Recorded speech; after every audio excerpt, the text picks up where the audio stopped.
It's football season, and that means it's bug season. Heck, who am I kidding? It's always bug season in Texas. And that's why you need Grandeur Pest Solutions in your corner. They're locally owned and operated. They're trained, they're trustworthy, and they have a proven record as they have been in business for almost 10 years. They provide pest control against ants, bed bugs, bees, roaches, fleas, wasps, mosquitoes, rodents, spiders. If it crawls and you don't like it, they're probably going to take care of it for you. Now, they serve all of the Dallas-Fort Worth area, and they're locally owned. These two guys have been running this business since 2013, and every year they get bigger and bigger. But you know what they still do? They still have great customer service. In fact, if you get a hold of them, they're usually going to have your quote and your job ready to go within 48 hours. That's pretty good. Now, you can call them for a free estimate at 469-809-1769. You can find them online at Grandeur4, that's the number 4, shore.com. You can also find them on It's time for the old time happy hour. So pick up your step and smile. Oh, hello.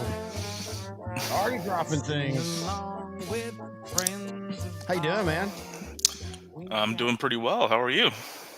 You look like one of those Indian telemarketers, except for certain skin coloring. Actually, when I have drinks, I get almost as red as you can tell. Anyway, it is Grandeur Pest Solutions, a happy hour. It feels like it's been a minute. We had so many shows we did in a row. By the way, I'm almost ready to release the 1985 year in NFL. I've got probably about 30 more minutes of editing.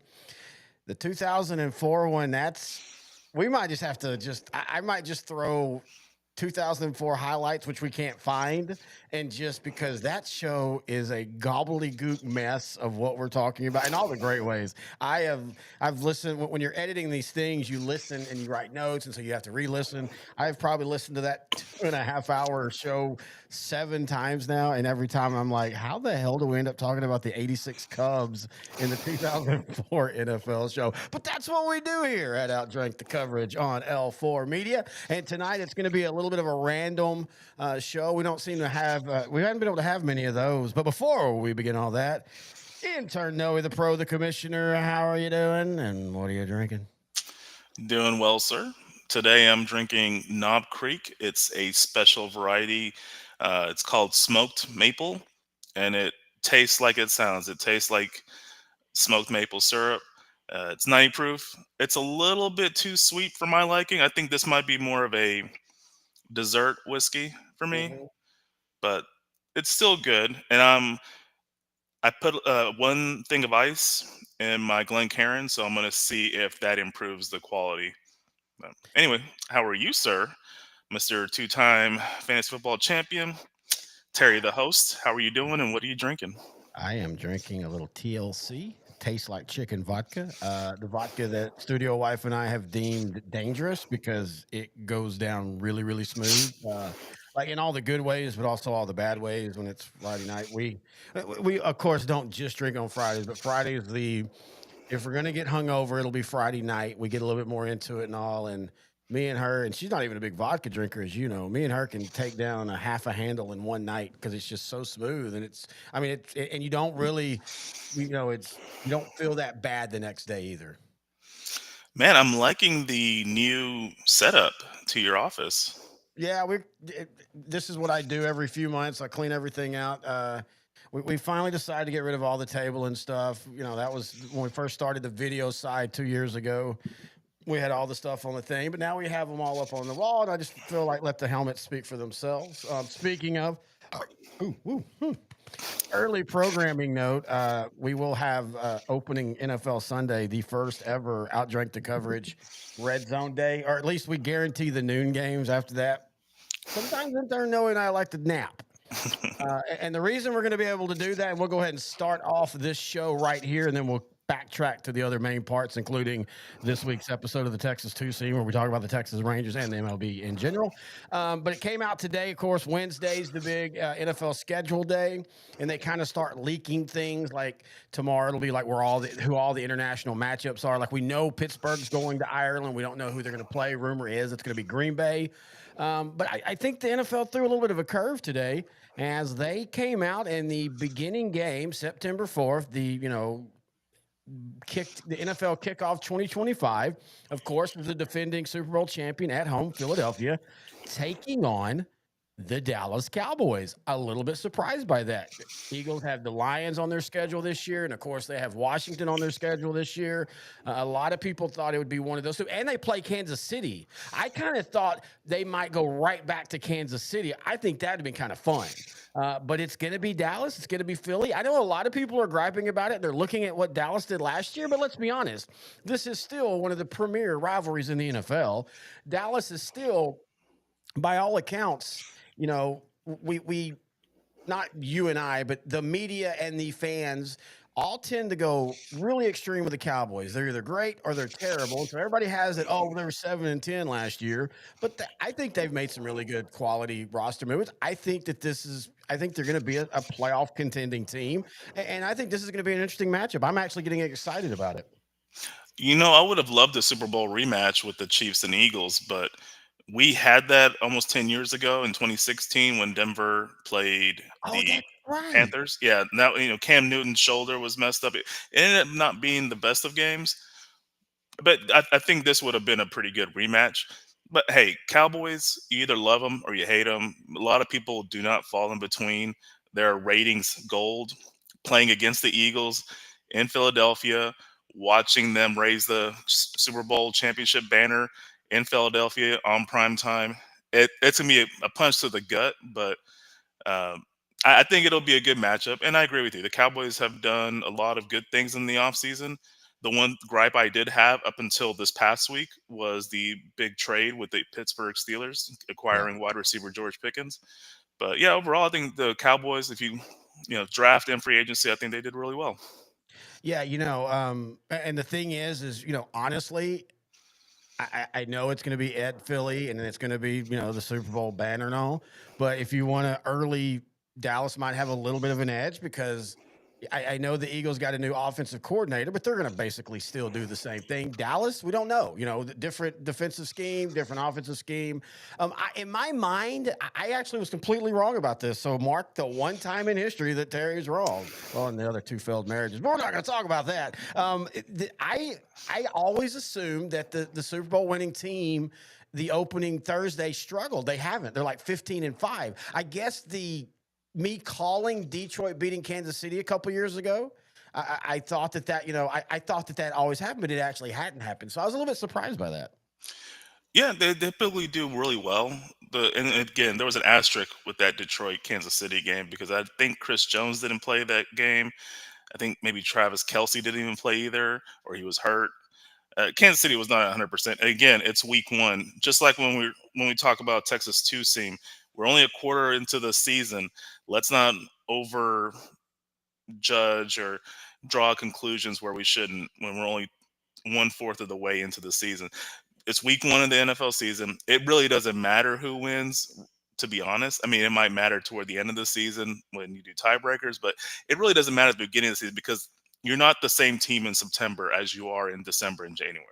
No, I totally agree. And also, to be fair, I think I got to record that. I'm going to have that drop. To be fair, um, uh, you know, Detroit took that game way more. That was their early Super Bowl. That was their we were getting good last year. We finished strong. Now we're announcing ourselves to the nation.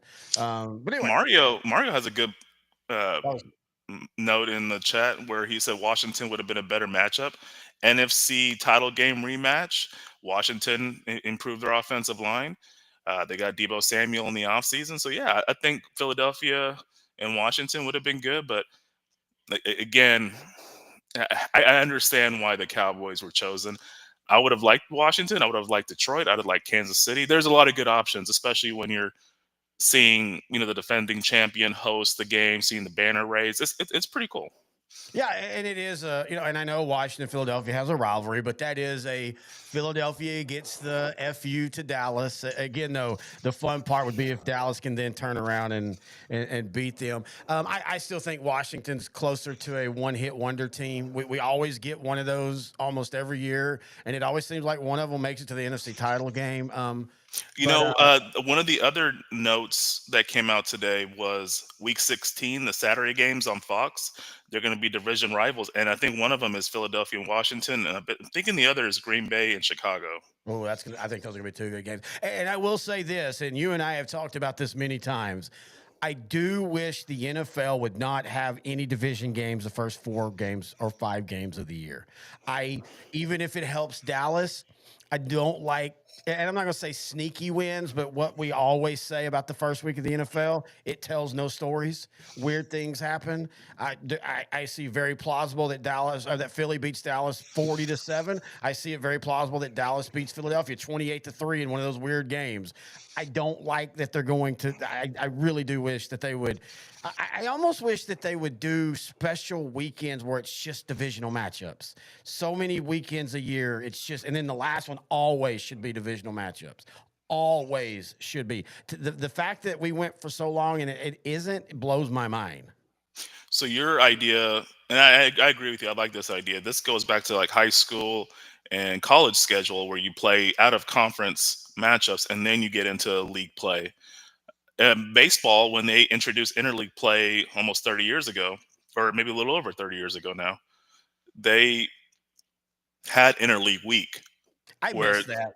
yeah, so it was because they didn't do interleague as much then as they do now, where it's just more commonplace to open your season against the opposing league. Yeah. So, but yeah, back then, yeah. So I think I agree. It kind of makes it more special, and I love the fact that the NFL closes out the season now with division games, which they like you said they should have done a long time ago. All right, so putting up the run sheets of things we're going to be talking about here in a minute. We're going to start with baseball, talking to the Rangers, the Texas two-seam part of the show. Then we're going to, of course, talk about the Pickens trade, Derek Carr retiring. That kind of came out of nowhere, at least for me. I thought that shoulder must be really, really bad. Then we're going to talk just some other random stuff. Talk, of course, the controversial Stars goal. Man, what is it with stars and feet near the crease? Maybe that means we're going to win a Stanley Cup this year. But let's start with the Texas Rangers as they are fourth in the AL West, but 20 and 21, 4 games back in the loss columns, 3 games back total.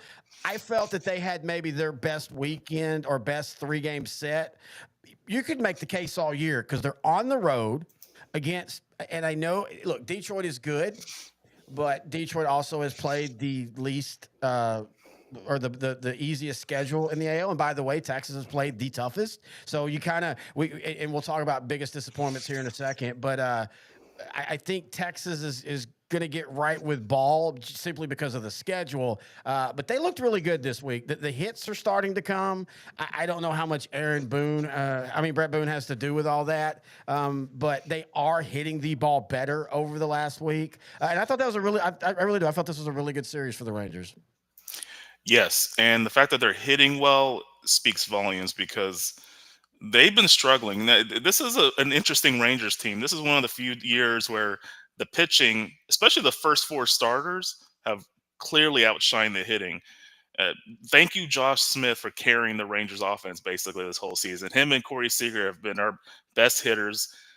Garcia is starting to round into form, but and Marcus Simeon, he's just bringing that average down. He's still under 200. Uh, Yeah, but he's starting to heat up. He had a home run. He had 2 home runs in the weekend series. He's starting to heat up.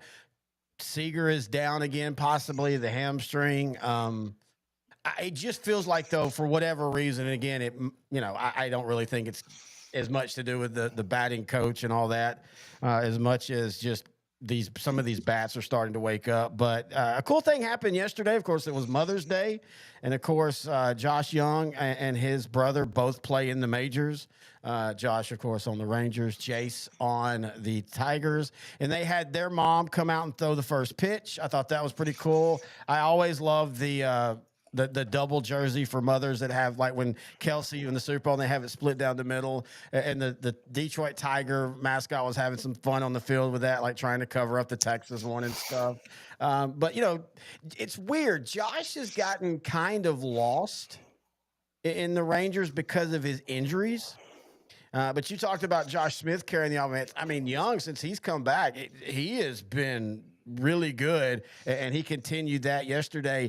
It blew my mind. Well, I guess I say it blew my mind. It's not like there's been a billion brothers that have played in baseball, at the major league level together. But it blew my mind that this was the first time since basically the Mother's Day was created that brothers were playing against each other. The mom was in the stands. And I know that's a really kind of convoluted stat, but Young did hit a home run. And that was a cool moment.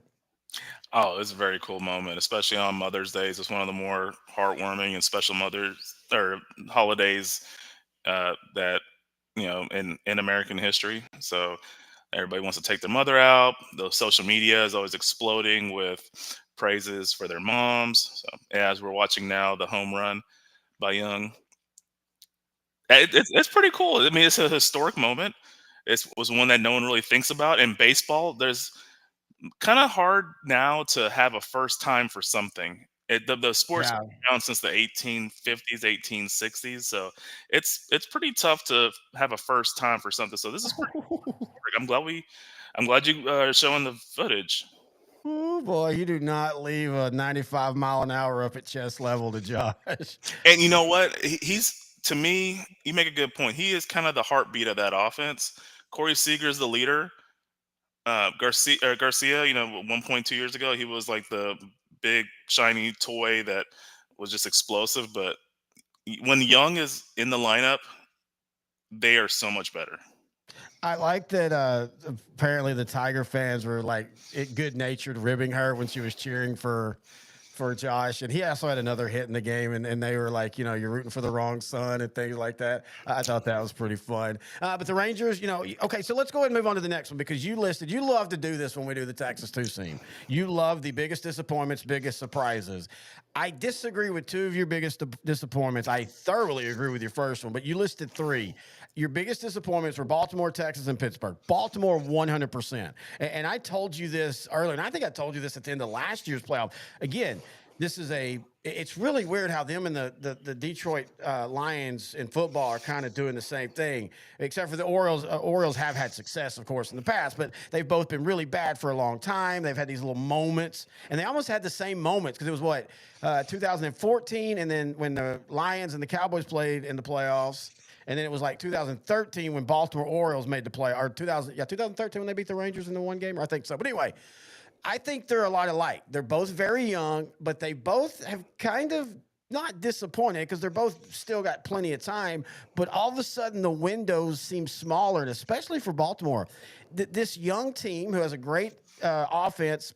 Oddly enough, they've went to the Rangers of the 80s and 90s with their pitching staff, but they haven't won a playoff game, even though they've made two straight playoffs. You're going to start getting the questions of how good are they really, especially with the start that they've had this year in a very, very tough AL East. And by the way, I know the Dodgers take everybody's attention, rightfully so.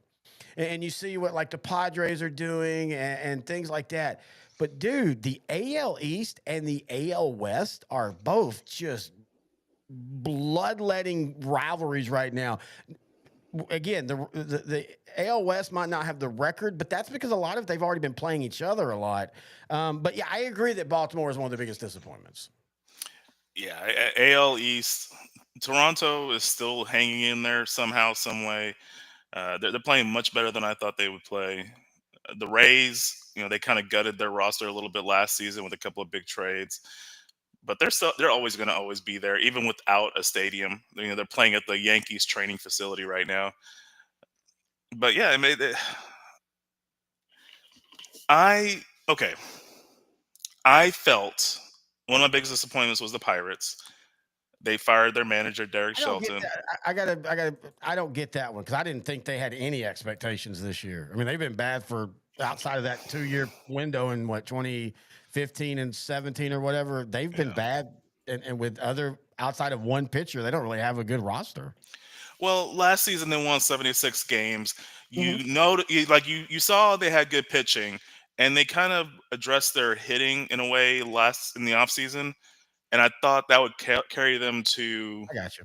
80, 85 wins. They would be competitive. And again, these are all overreactions because we're only a quarter of the way into the season. So Yeah. things can happen. I remember, what was it, 2007 Colorado. They basically went 20-1 in September to get into the playoffs, which carried them into the World Series. So really anything can happen. Now, this Wow. year's Colorado team won't be doing that.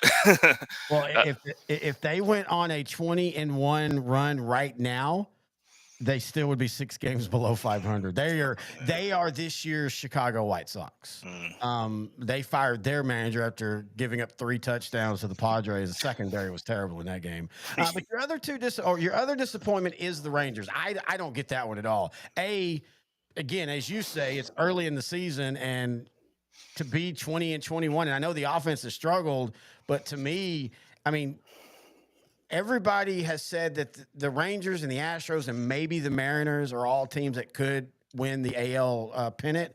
But I think everybody's also agreed that because those 3 teams, and then you got pesky Athletics, it, whoever wins the West might not have a pretty record, but it's not going to be because they're bad. It's because they're playing so many games against each other. Yeah, they're going to beat each other up.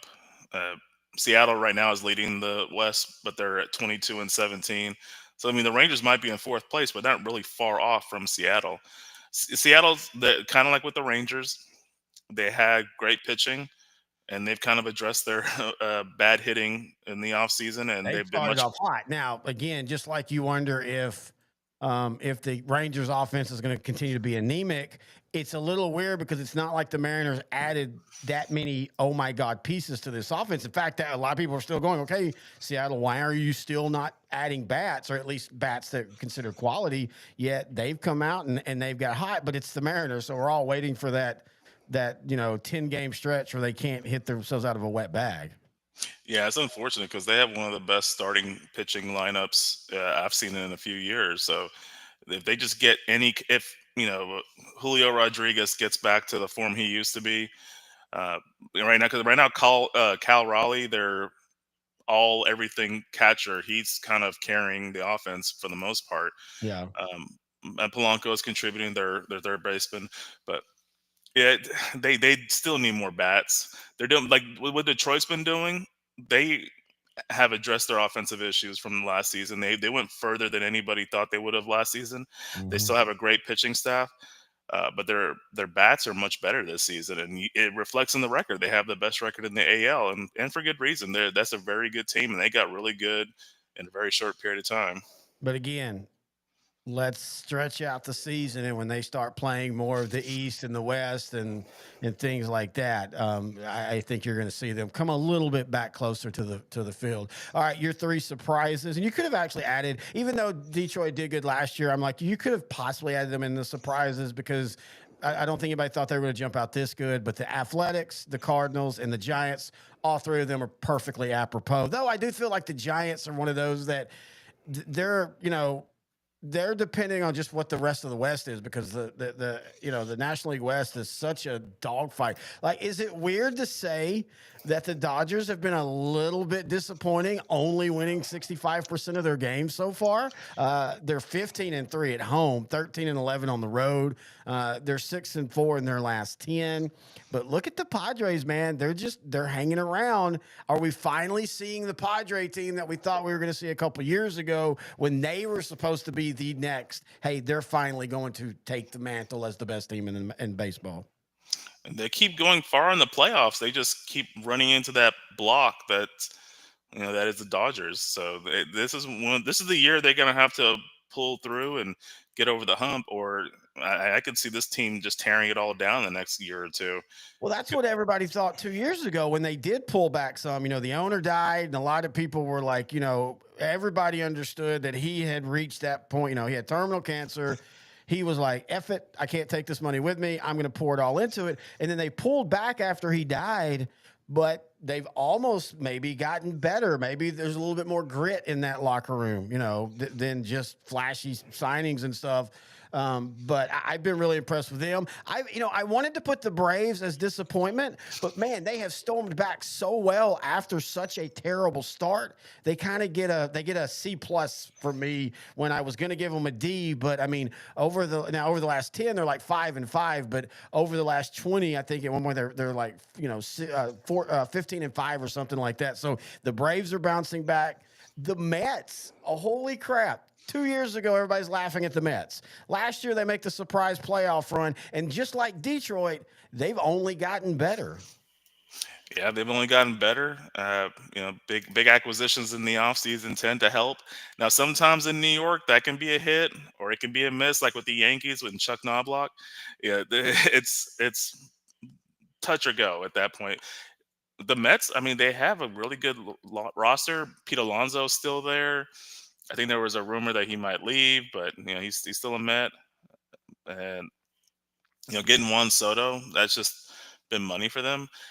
And they've had the pitching, and now they have one of the best uniforms in baseball. And you and I both love a good uniform. So yeah, I don't really feel. I mean, I'm not talking City Connect. I don't really feel that there's a true ugly uniform in baseball. I do wish Miami would just go back to the teal, though. Miami, I know that they've won 2 World Series, but Miami just doesn't. I, everybody wants to talk about in basketball. The Mavs are going to go to Las Vegas. That's the big rumor because of everything that happened.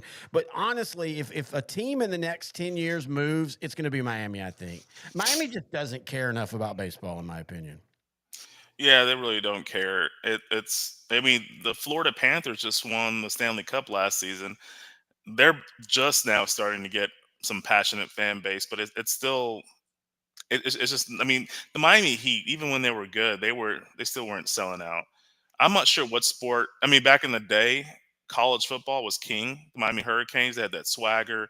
They kind of were the personality, the identity of Miami, Yeah. but they don't really have that at the pro level. Well, and they do love football. The Dolphins, even though they've been bad for an extended amount of time before the last few years, they sold as well as a bad team does. But anyway, I don't know. The Miami, they're the ones I think I changed their uniforms. Everybody else, I think they have pretty salty uniforms. I mean, Arizona, they're weird. They can't seem to figure out what they want to look like, but they've done a good job with every design that they've done. yeah, I agree with that. Dodger blue, especially at night. Pittsburgh Pirates, night game at home. St. Louis is a classic. I love that the Brewers went back to some of their original uniforms because that just I looks good. I love the powder blue is back. Astros, all jokes aside about the rivalry, they have a great look. And I didn't like it when they went to that futuristic look, the blue and gold, the last few years at the Astrodome, but it wasn't terrible. But they've always, when they had the red and black, when they first went to the new stadium and they were, more about the train and all that, those look good. I like that they went back to the basic design of the 80s and the Colt 45s of the 70s. The Rangers have a great look. It's just, there's only so much you can do. Okay, you flip it every 10 years. Be red for a while, then be blue for a while, then be red for a while. And I don't want them to do any other look, but I don't know. I just wish there was something they could do to snazz it up. I love the powder blue.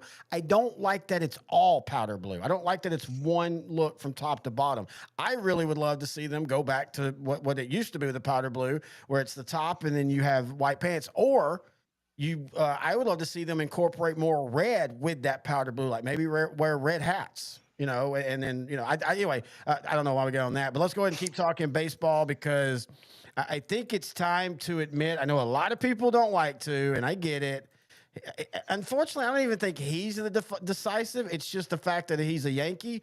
But Aaron Judge is starting to do special things, and like Aaron Judge is.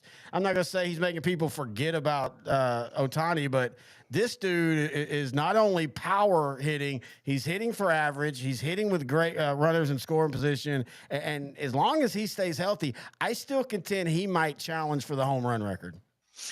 Yeah, age might be his ultimate setback. He is currently 33 years old. But we're in an And era now where baseball players with health, and again, sometimes the injuries early help you later. But with how eating and all that, a baseball player, their prime used to be like 27 to 31. Now I feel it's like 27 to 35. to be honest with you, this season when they added Paul Goldschmidt, you didn't really know if he still had anything left. Paul Goldschmidt's second in the league in batting average. Aaron Judge is first. So he's definitely getting some help in that lineup, which is only going to help his stats. Currently, he's leading the league in average, home runs, RBIs, and hits. I don't know if we've ever had a quadruple crown.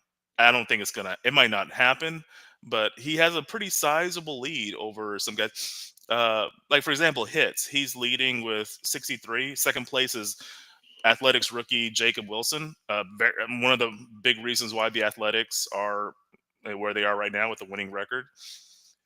They're not relying just on Brent Rooker. And you look at, Aaron Judge is 6'7", so he's not going to lead the league in stolen bases. I mean, He it, runs pretty well for his size. he does, but he's 33. He's going to have to make smarter decisions as he gets older and make sure he doesn't hurt himself because his real value is with his bat. So Yeah, he needs to. What's the best quality of availability? Is that what availability is your best talent. yeah, availability is your best talent. So and so far he's played over 100 games most of his career each season. So I like him. This yeah, like you said, just because he's a Yankee doesn't mean he never really did anything off the field that's controversial. So I think he's a really great talent. They definitely need a ring while he's still there because they can only go so far, and they need to do something. Their pitching's much better. Max Fried uh, leads the league right now in wins and ERA, and I think they might be trade partners come the deadline. I could see them adding an extra starting pitcher. Yeah. Um, Whereas I could see the Rangers trying to find a closer because I don't think Luke Jackson's really it. I But mean, the bullpen's been pretty good. I mean, I don't know if he's it. Again, I think they kind of want to get Gray back. I told you this all the way in like March. I think John Gray, I think they kind of would like to see him maybe try to be a closer. He has that kind of resolve, and he's one of those that, you know, eh, if you're only throwing him an inning every other day, he's almost unhittable. But yeah, it'll be fun when we get close to that. We will probably be doing some kind of all-star thing as well. But that is a little bit of a look at the baseball again, Texas 2 scene. We're trying to get a consistent schedule, but it's just trying to find other people to be on the show.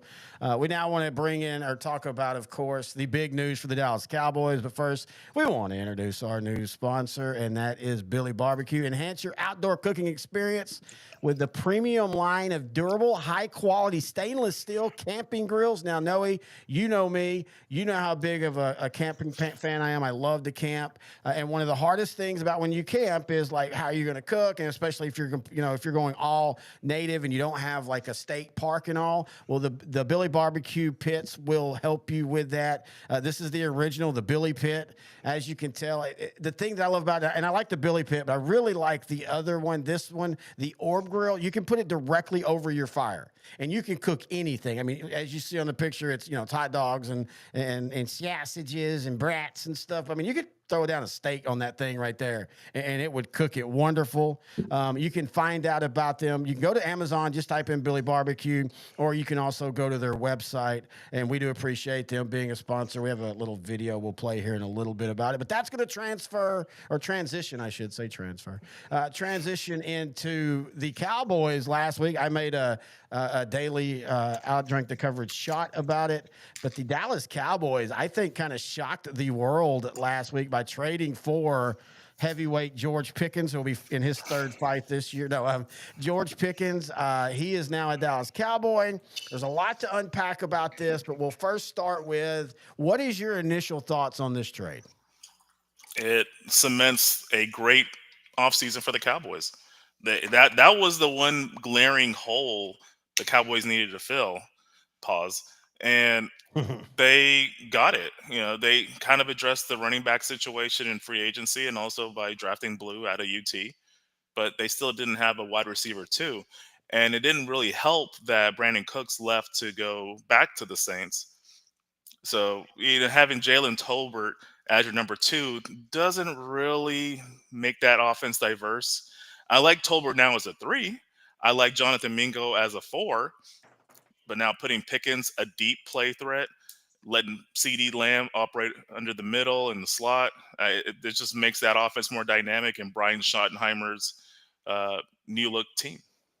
Now, I think so. I heard a great comparison. I think it was Chase Daniels on his YouTube channel said Pickens is basically like Michael Gallup with CD Lamb speed, because that's one of Gallup's biggest issue. Even before he hurt his knee, he's one of the best catchers of the football. He just didn't have the speed, and then once he lost the speed, it even made it worse. But I like the move on the field. Now let's go ahead and talk about the two biggest things in the room about it. A is Pickens sometimes is a little bit emotional. He's had some issues. Now, from all accounts, I know a couple articles came out from Pittsburgh sites that were like, "Oh, it was worse than people thought." That felt like PR. People need to understand that. It's just like when in free agency, when a guy's holding out, all of a sudden you'll start hearing, "Well, so and so doesn't actually go to meetings as much as people think." That's the team trying to sell something. But I do think that the attitude and the immature emotional outbursts are something the Cowboys are going to have to worry about because I think a lot of things that Dak takes crap for is unfair, but I do think sometimes I don't feel that I don't want to say he's not a leader per se, but you know what I mean. I don't know if how he's going to handle a guy who might get emotional and get into his face. Well, it hasn't happened yet, so yeah, it'll be a good learning experience. But Dak's been this will be year 10 with Dak Prescott as a Cowboy quarterback. So he's a grown man. He has a kid now. I don't know if he's engaged or married now, but uh, he's a lot different than he was when he came into the league in 2016. But again, we haven't seen how he deals with demonstrative individuals like Pickens has kind of portrayed a few times, especially against the Cowboys. Yeah, he pulled. Oh, did you see Was where? it Jordan Lewis, right? Yeah, you see where Jordan Lewis posted after they traded. He goes, "I guess God meant for me not to be a Cowboy anymore." Apparently, yeah. And then the other issue with him is his contract. This is his fourth year of a rookie deal. He will be a free agent unless the Cowboys wanted to franchise him. I don't think that that's the big of an issue. I think Dallas would be perfectly fine if he rolls out a 1,100-yard, 8 touchdown year, 70 catches, and then he moves on. I could see Dallas starting. We all see Cincinnati, and you want that. Oh man, I'd love to have 400 wide receivers like they do, and they all could be 1,000 yards. But you also can be like, hey, our number two guy. Hey, if we get him for a couple years, and every year or every 2 years we're bringing in another guy that's kind of like that, I'm perfectly fine with that. I don't think they have to sign him to a big old deal to make this trade work. Also, you got to remember, folks, now that he is under the Cowboy control, if he has a big year, they will get that comp pick. And he very well could have a big enough year where it is a third or fourth round. And so then you're getting a rent a player for a year. And if he helps you, and you move on to the next one. Now, given his age, he's only 24 years old. If he does show up for the Cowboys and they are pretty successful in offense, yeah, I would love to re-sign him if the money's right. The Cowboys are not going to overpay for anybody, but I think they'll definitely prioritize keeping Pickens more than just this year. If he, gets you like what you said, 1,100 yards, 8 touchdowns, 70 catches. I still like the move. I don't think the Cowboys gave up too much. Oh, I don't Uh, either. giving up a third and a fifth, if I'm not mistaken, to get him, and then also getting a sixth in return. And again, they'll either keep him or they'll get a comp pick. Now, if he completely burns out and they only get a 6th round comp pick, then okay, I guess it's a trade loss. I don't look at every trade as much as people. I will say this. Of all the wide receiver trades that Jerry Jones has done, this by far is the best one. I still don't think the Joey Galloway trade in of itself was bad. Dave Campo using him in season one or in game one against the Eagles. In fact, the last time that they played to begin the season was the famous pickle game. But using him when the game was already decided and he tears his knee, Joey Galloway actually had a pretty solid career with Dallas. Like he was a vital part of some bad teams, and that sucks for him. But then the Roy Williams one, which I thought that was a win, and then he had a really good half year after he got to the Cowboys, and then they signed him to, I think it was like a 5-year, $45 million deal. And it wasn't that he was completely terrible; he just became irrelevant, and that's the worst thing. Funny you bring up the pickle game because that was the last time the Cowboys and Eagles opened up the season against each other. That's what I just said. Yeah, it's crazy that all that's kind of coming together as we're talking about the wide receiver stuff. But look, I think as a Cowboy fan, the concerns I have for them now are simply health. The cornerback situation, you've got three great guys, but how healthy will two of them be? I'm more worried about Diggs than I am Revel, the new guy, or Revel, the new guy, because he tore his knee back in September. I say but a basic ACL tear. Great, he had good surgery. He's rehabbing really well. I'm worried still about the interior line of the Cowboys, though. I think they're doing what I prefer. I mean, yeah, I would love to have Warren Sapp and Randy White teamed up together, but I'm also a big believer. I've always been. And it's one of the reasons why I fell in love with Miami, University of Miami, as you were talking earlier with Jimmy Johnson. I love let's just throw as many bodies on the line. Everybody gets 10 snaps. And so everybody goes, well, they're not all as talented. Yeah. But when the guard that they're playing against and the center are all taking 70 snaps, but they're going up against 6 guys who are all taking 11 snaps, give me the fresher guys in the third and fourth quarter when you start wearing down. I will be 100%. You and I joke about it. We're really pessimistic about Dallas until we're not, and then we probably over it. But that's what you do as a fan, folks. Get over it. I have to rate this as an A offseason for the Dallas Cowboys. This is the offseason we thought we were going to get last year. Yeah, it was a B before the trade, but for me now it's an A. I agree with you there. And going back to what you said about the interior line, Mozzie Smith, Osa Odigizua, and big Solomon Thomas. He's a big dude, and probably not what he wasn't worth the draft picks the 49ers did. I think he's the number 3 pick. There he came out of college. Uh, I think they'll be serviceable in the interior. I'm not sure if it's going to be a big weakness. Uh, but yeah, I think it's an A grade. I like what they did. I like what the offensive line now. You got Guyton, you got Smith, you got BB, you got Booker, you got Steele, and you got Brock Hoffman as a versatile alternate offensive lineman. So offensive line is my favorite, or the line play is the most important part to a team success. And I think the Cowboys have, and especially getting Dante Fowler as a rusher, I think they've done a good job in addressing that. Uh, we'll see what the running backs do this season. That's the only question mark. I think they I'm did. excited for the room. Again, you and I know, I grew up on Dorset and, of course, Emmitt Smith, and we've had other stalwart lead backs for the Cowboys. In fact, they're one of the, when you think of running backs, Cowboys are one. I love, give me, instead of 1,500 guy, give me 4 800 guys or 4 700 guys, and they're all doing different things. I think now I do think it's not going to be 4. I think, unfortunately for Miles Sanders, I think he'll probably be the one on the outside looking in, just because you can kind of slot where the 2 rookies are. You're going to have a power back, you're going to have a speed back, and then Javonte Williams is kind of in between.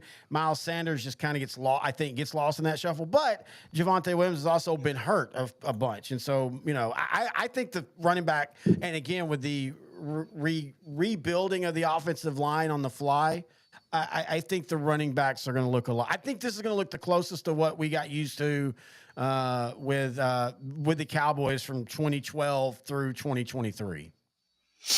I, hey, yeah, I would love to see it happen where we have a versatile backfield.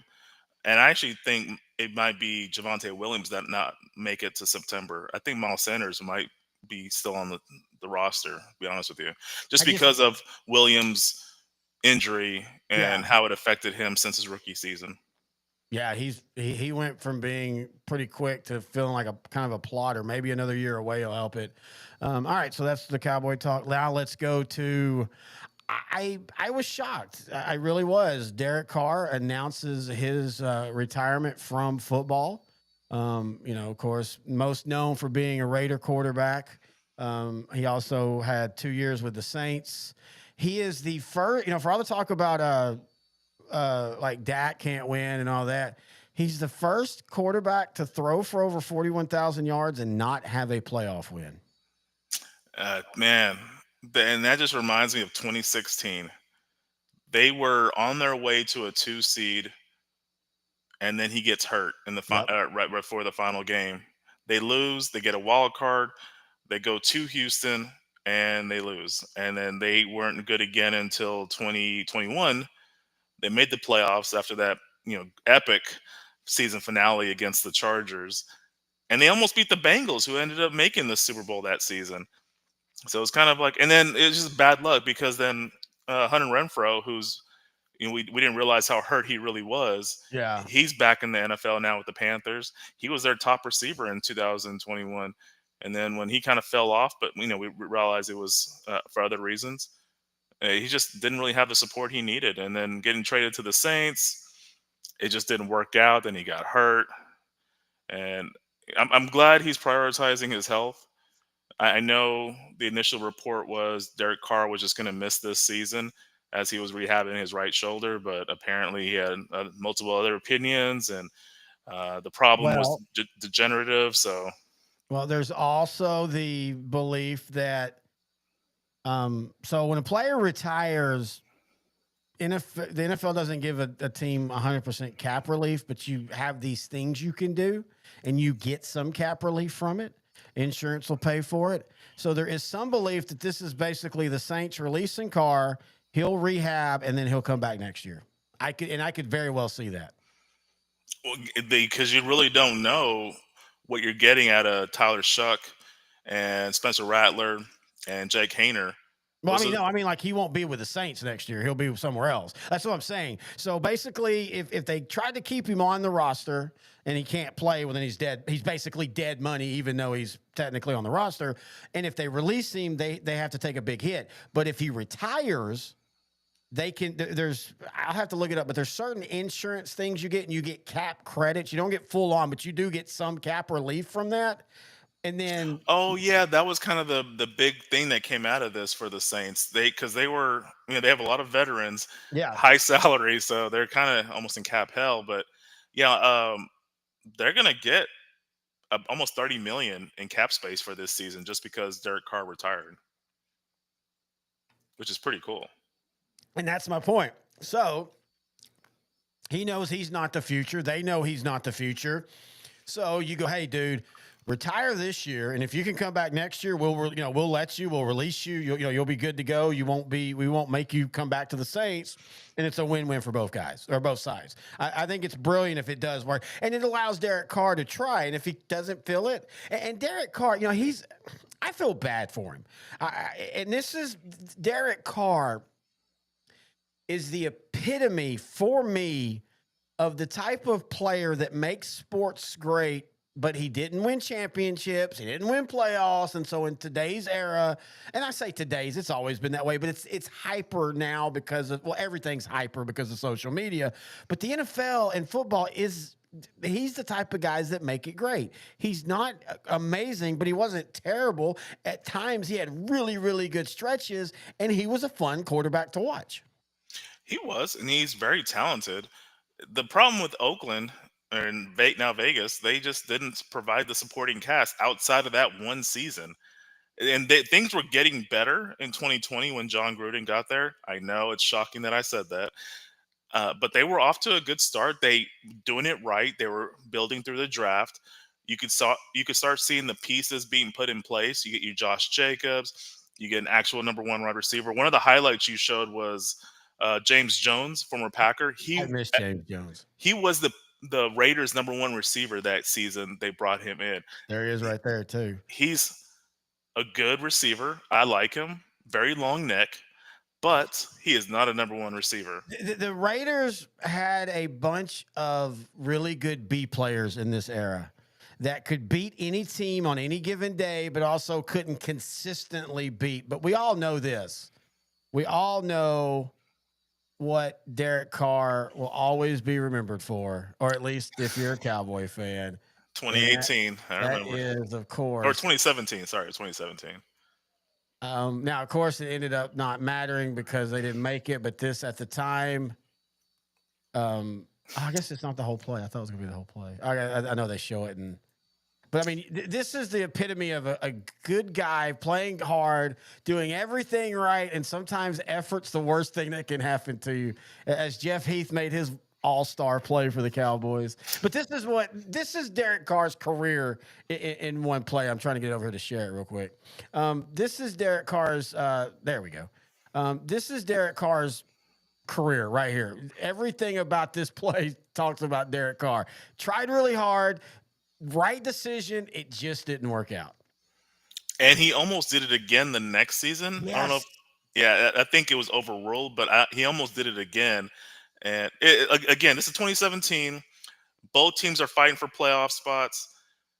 Neither makes the playoffs. It was I this think the point, next week was the Cowboys losing that tough one against Seattle, wasn't it? I believe so. Yeah, That this knocked is. them out. I think this was maybe a Saturday night game. Yeah, it was a Saturday night game. Yeah, so yeah, feel bad for this. He was one of those players I've always liked. He's kind of the AFC. I guess now he's in the NFC, but he was kind of the AFC version of Jared Goff for me. He's just never gonna get Yeah, that's a good appreciated. comparison. That's a Yep. really good comparison. Up until last couple of years, he just was never gonna get that appreciation. But then, in Detroit, Jared Goff kind of went off a little bit, and everybody loves him now. But before that, especially with the Rams, he just wasn't. He was a really good quarterback, just wasn't getting the praise that he should have gotten.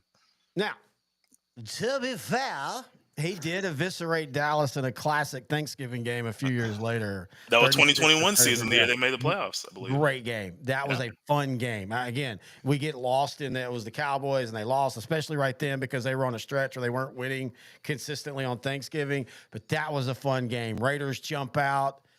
Looks like they're going to just, Dallas over the last 20 years, man. I always remember Miami, of course, did it twice on Thanksgiving. Buffalo did it one year. Sometimes at Thanksgiving, and solid teams just get bent over. Like they just get destroyed. And Now, this looked like that was going to happen. And then a kick return for a touchdown kind of turned it all back around for Dallas. And that was a classic game. And again, he was that type of quarterback. He might have 4 games where he threw for under 200 yards and 8 interceptions, but then he would go on a 4-game stretch where he threw for 400 yards a game and 4 touchdowns a game. now, if I remember correctly, in that Thanksgiving game in 21, the Raiders found a weakness in the Cowboys' defense with one of our corners. Was it Anthony Brown or was it Deron Bland? And Anthony Brown, Deron Bland wasn't on the team yet. Oh, okay, so Yeah, that's the game everybody. Anthony Brown was a really solid number 2. Again, this is what's wrong with how we view sports now. A number 2 corner, even a good number 2 corner, is going to get beat. Hell, number 1s get beat, folks. I sent you that video a couple of days ago. It's like 4 hours of just long touchdowns, long passes.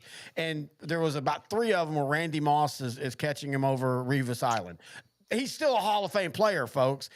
Great players against great players sometimes just give up plays. And Anthony Brown was a really solid number 2, but that game right there, he just got absolutely destroyed. yeah, he got destroyed. But he was a solid player, like you said. I mean, I've seen clips of Dion getting not abused, but like getting beat on plays, which is kind of shocking because it was commonplace in the '90s to just not throw his way. Yep.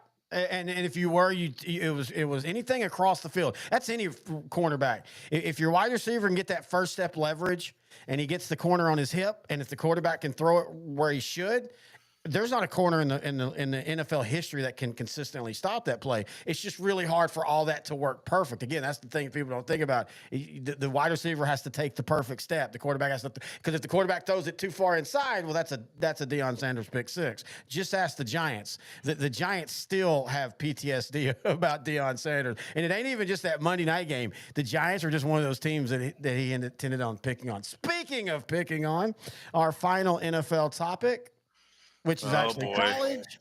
Okay, this is why I love this. Of course, we're talking about Bill Belichick, University of North Carolina head coach, and his girlfriend, Jordan Hudson. Now, speaking of, how hot is she? She only finished 3rd in Maine. in the main beauty. I mean, like, there's two other chicks better than. But anyway, apparently, a lot of people don't like her. Apparently, we need to take a road trip to Maine. Apparently, we do. Outdrink the coverage. Oh, good Lord, we're getting all the little scammer messages. Nice. So apparently, a lot of people. There's the famous 60-minute clip. I was going to play it, but we'd have probably got copyrighted. And when you get copyrighted live, they just shut it down. You don't even really get to appeal it like if you do a regular video. But during the 60-minute interview with him, she was 100% like helicoptering it. And it felt like such a benign question. Whenever they asked Bill, "Oh, well, how did y'all meet?" She stepped in, said, "Interview's over." The rumor is that she was maybe banned from the University of North Carolina athletic department and then wasn't and then was. I'm going to say this right now. I don't believe that. I do not believe that they were trying to ban her without talking to Bill Belichick first about it. That just doesn't make any sense to me. Well, I mean, Belichick's the highest paid government official in the state of North Carolina, I making always 10 love million. that about state university coaches. Yeah, I remember like Jim Calhoun at the Yep. University of Connecticut. I think he was the highest paid at the time. Yeah, he Uh, said something to the effect of, "I might not balance budgets, but I win championships." yeah. Uh, Man, this is, and I think the reason why she didn't want information about how they met, well, they met on a plane ride. I think she was the flight attendant, and he was just, traveling somewhere. I think he was with his ex at the time they met. I think that's the reason why Jordan Hudson wanted to steer clear of the interviewer talking about how they met. And also another thing, Bill Belichick responded to that. He said she was doing her job and making sure the interviewer was asking questions related to what he wanted to talk about, which I always find funny because that's his tagline: "Do your job." So I love that he applied that to his girlfriend as well. I, I, I'll say this. Now, you put on the run sheet. You don't think he makes it to the game first season. I do. I don't think this is as big of a deal as people are making it. Again, and maybe I'm wrong. And if it comes out, I will say it. I just don't think the University of North Carolina tried to ban her without going through. Not only because it's his girlfriend, but he's the head football coach. I mean, you're not going to ban someone close to him without going through him. I think this. I know this is going to be a different take. I think how she is doing his life will make him a better coach because she's handling all this flack. He can just coach. I would be 1,000% shocked if he doesn't coach this year with North Carolina. Now, he might not end up being a good coach or a college coach, or he's too old, and maybe after the year they do the Colin Kaepernick, Shadur Sanders. Hey, look, that's just too much crap for what you produced. But I just don't think this is as big of a deal as people are making it. I really want to see him at the coaching level. I want to see him make it to week one because I think he has a lot to offer, and I think just his name alone, at least for the first few years, will attract a lot of recruits. If I was 18 years old, but again, I didn't grow up in this generation, so I have a different viewpoint. But if I had the opportunity to have a head coach who won 6 championships in the pro league as a head coach and won multiple other Super Bowls as an assistant, and I wanted to make it to the NFL, I would think he'd be the perfect person to go to because I can pick his brain. He's not that far removed from the NFL, And from his time in them. he seems pretty sound of mind and everything for his age. I don't think that's going to be an issue. I think he's going to have I think it's going to be, of course, a short career, but I think he's going to be perfectly fine at UNC. I think he'll be about where Mac Brown is. UNC is not a football school. Even hiring Bill Belichick doesn't make you a football school. You're in a state that has good, not amazing high school football. So you're always going to have to pick from outside the state. So getting someone like him, I think, fits you exactly. And more importantly, we always think of the kids. Well, what do I do to reach these kids? But we always think of the kids, but you got to realize Bill Belichick's also talking to the parents who were our ages and younger who grew up with Bill Belichick. Holy crap. And if you don't think that's going to put some weight on it to kids, the parents to tell their kids, this is where you go because this dude, like you said, he had the the longest, strongest, best dynasty in the history of the NFL. I don't even think that can be debated. Now we can talk about how, and you and I always do, about how the Cowboys the run was just as good. They just didn't quite win enough Super Bowls, but the Patriots did. And so I think this is much ado about nothing. I think she's a helicopter. I think he loves that because, as you said on the run sheet, for someone who doesn't care about the kind of drama, I think this is perfect because nobody's talking about will he coach well? Can he recruit? How can he, what will he do game day of college? It's different. They're just talking about her. And every picture, everybody always shows these pictures like, oh, that looks like a man that's like, oh, I hate this, but she's too hot to let it go. To me, he's like, this is awesome. They're talking about her, and I'm getting to bang her, and I've had 3 heart attacks last night banging her. But I think he's going to, I just think this is much ado about nothing. I mean, for his sake, I hope it is. I know they recently, or UNC recently hired a PR person essentially to help facilitate all this, and I think just help with the football operations. The Bill Belichick came into college at the right time. It's operating more like the NFL. Yeah, I, that's a good point. I think he'll be in a position where he can just focus on coaching, doesn't have to worry about recruiting. His name alone will attract top 300 players every year for at least for the next 3 or 4 years, which I'm thinking that's the maximum amount he's going to stay in college. I really hope he does go back to the NFL and try to challenge Don Shula's record because I right don't think now he goes back to the NFL. I think he got jaded by it, especially going through the interview process this past offseason. Uh, I just don't think anybody wants him. I oh think that man, he it's is so hard to think that, but yeah, he did have a bad couple of years. well, and you can again, you It was just know, really that one bad year, kind of like with Tom Landry. He had all these great success, and it was just really one bad year. And okay, for so Landry, 88. For Belichick, it was 23. well, 87 was pretty bad too. I And mean, but he was also, still 7-8. yeah, 7, yeah, that's true. So one of the things though that when I say, okay, if you're comparing the two dynasties, the two runs, the Patriots went to more Super Bowls, but the Cowboys did it with multiple quarterbacks.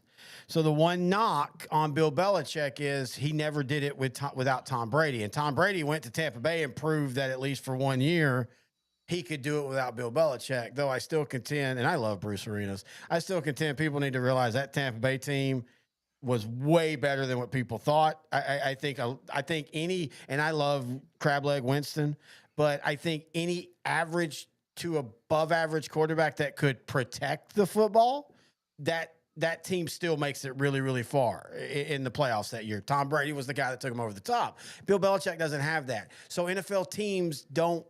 I mean, they respect him and he's innovative, but I think that's what holds him. And I don't care if he wins a national championship with UNC. I don't think he goes back to the pros. I legitimately think the best chance he always had was if Dallas would have fired Mike McCarthy the year before. I think Dallas was always and only the one place that was going to be like, yes, we'll take him no matter what, because I think Jerry Jones. I just think that would have been fun too. You and I really wish you would have been. I'm not even saying he'd have been good as a Cowboy coach, but again, you and I have talked about one of the things I love about him is the reverence that he has for Landry and the Cowboys. And go back and watch that when they did the 100th anniversary team, and whenever it was a Cowboy in that era, just how glowing he was about him. And, talked about, Tom Landry. And I still remember one of my favorite things. It's like 81 or 82 or 83. And he's on the sideline and he's talking with Parcells, and Parcells, he's like, and he walks away, and Belichick's like, oh, Landry. Breaking news: What? the Dallas Mavericks get the #1 pick. Holy crap. Cooper Flag, come on down. You gotta be kidding me. 1.8% odds. The Dallas Mavericks get the #1 pick. Oh my God, Nico. Oh God, he's gonna trade it. No. He's gonna retrade it for Anthony Davis. Wow. Cooper Flag to the Mavericks. Yes. Wow, dude. Okay. This ends and also helps extend the controversy or the conspiracy that the Mavs are going to move to Vegas, because the one I said this was, okay, if you're going to move a team, you do not take the very best asset and move it. Now you're getting less offense, but comparable with way better defense. There's no way they don't go Cooper Flag. Who's the best defensive player coming into the draft? Hey, what if they traded the number 1 to the Lakers for Luka? Oh, so they have Luca and Anthony Davis. I'd be happy with that. Oh yeah, I'd be happy with that. Wow, this will go down as one of the shock. This is why I know the lottery isn't fair, but God, it's awesome. It happened this year with hockey, and it happened this year with basketball. So to reiterate, the last 2 lotteries in professional American basketball have went to the Dallas Wings and the Dallas Mavericks. I mean, this is legitimately. I'll say it. Cooper Flagg will make the Dallas Maverick fans forget about Luka. Because he's going to have, and I love Luka, and you and I talk about it, and I think he takes a lot of flack. But the one thing Cooper Flagg is not going to do is show up every year at camp 20 pounds overweight. Yeah. And you and I talked about that trade, and you and I were perfectly fine. Also, Maine reference, Jordan Hudson. Cooper Flagg is from Maine. Oh, So yeah. just small little. So do you think Jordan's going to be over? Oh, no, he went to Duke. She's North Carolina. Because didn't she go to college in North Carolina? I don't know much about Wait, her. No, I'm sorry. It was Bill Belichick dropping her off for daycare at North Carolina. You can't let her. She's not old enough. What's the age difference? It's like 48, 49 years. Oh, my God. So Jordan. I think he's 73. She might be 24 or something like that. They're my age in differences. Wow, dude, that is shocking, folks. There might have to be an Outdrink the Coverage daily shot on that tomorrow. That legitimately, no joke, that completely changes everything about what Dallas has done now. And I'm not saying that Cooper Flagg is better than Luka. Well, I am. Overall, I think he will be overall. Again, he will not be a triple-double machine. He is also at a position where can't hit or can't miss, can usually miss guards. And, that's a different animal. But with Jason Kidd as his, wow, I feel really good about the Mavericks now. I ain't gonna lie. I feel really good about the Mavericks. Man, I'm just shocked. They 1.8% chance to land the number 1 pick because they actually did play in the play-in game, so they had somewhat of playoff experience. But the 6 through 10 seeds, if you don't make it past that, you're put into the lottery. And the Mavericks just got lucky. This is one of the most luckiest random years, and you get the clear-cut number 1 player in the nation coming into the draft, Cooper Flagg from Duke by way of Maine. It's already starting on Twitter. I'm not a big conspiracy theorist, but it seems awfully convenient that the Mavericks traded Luka to the NBA's biggest market and then got Cooper Flagg in return months later, despite having just that was the other compensation Nico got. Remember, because we were not too happy about the trade because. Yeah. Well, we weren't happy in the sense that we didn't get enough return, but getting the number 1 overall pick. Okay, Nico was playing chess. We were all playing checkers. Here's the thing about I hate that because if you're playing chess and I'm playing checkers and the universal game is checkers, you're going to lose if you're playing chess. Here's the problem with this. The NBA is not traditional anymore. It ain't about what market you play in. You can be a superstar and play in Milwaukee. You can be a superstar like Dirk and play in Dallas. I know Dallas is, again, big market, but we had a great conversation about why does Dallas, outside of the Cowboys, feel like a small market in every other sport? The NBA had there was no reason for them to orchestrate Luka going to the Lakers. I mean, okay, the Lakers have had stretches where they're bad.